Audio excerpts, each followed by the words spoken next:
بالله من الشیطان بسم الرجیم. الله بسم الرحمن الله الرحیم. الرحمن الرحیم. زموږ چې څونه لیدونکي کتونکي اوریدونکي ملګري ځوانان نوجوانان مشران ټولو په جمع السلام علیکم. د سلام نه پس دغه ټولو وروڼو ته زما خواست دی چې په 11 تاریخ د شیرپاو په اډه کې سبا د شهید وطن حیات محمد خان شیرپاو صاحب کلیزه ده.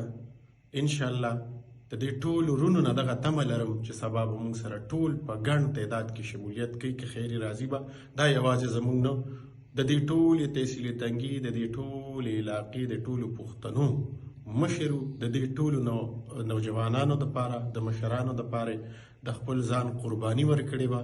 انشاءالله تاسو ټولو وروڼو نه دغه تمه لرم چې سبا به کوم د زیم هوارو دي انشاءالله دا به زموږ حجرې ته راځئ 4 بجې د 4 بجې نه به شیرپاو ته ځو او نور ټولو وروڼو ته دغه پیغام دی چې ډایرکټ هم تاسو شیرپاو ته راتلی شئ او هلته به په جلسهګاه کې خیري حاضر وئ انشاءالله. السلام علیکم.